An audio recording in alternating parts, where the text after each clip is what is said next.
Hello guys, দিনটা ছিল ভাইফোঁটার পর দিন, মানে জমফোঁটার দিন। দেখতে পাচ্ছি স্নান টান করে পর খেতে বসে গেছি।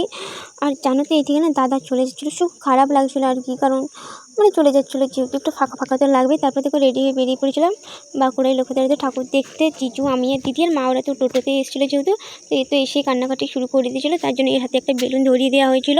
আর দেখো, বলতে বলতে আমরা একটু মায়ের কাছেও পৌঁছে গিয়েছিলাম। আর আজকে তো প্রচণ্ডই ভিড় ছিল অন্য দিনের থেকেও। তো এই দেখো, মাকে একটু দর্শন করে ওই দিকটা একটু ঘুরতে বেরিয়েছিলাম। আর দেখতে পাচ্ছ লাইটের ডেকোরেশনটা কত সুন্দর না, খুব ভালো লাগছিলো সত্যি বলতে। আর এই দেখো, এ তো একদম শান্ত হয়ে গেছে বেলুন পাওয়ার পর, দেখতেই পাচ্ছে। তারপরে আমরা ওখান থেকে বেরিয়ে একটু নাগরদোলায় চেপে গিয়েছিলাম।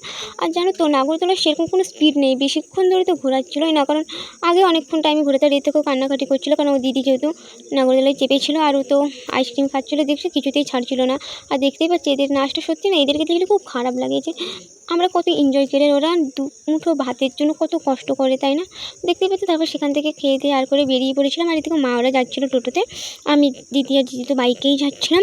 আর বাড়ি বলতে বলতে 12টা 17 বেজে গেছে, রীতি এখনও এসে ঘুমায়নি। তো চলো, তোমার সাথে পরে দেখা হবে, টাটা বাই।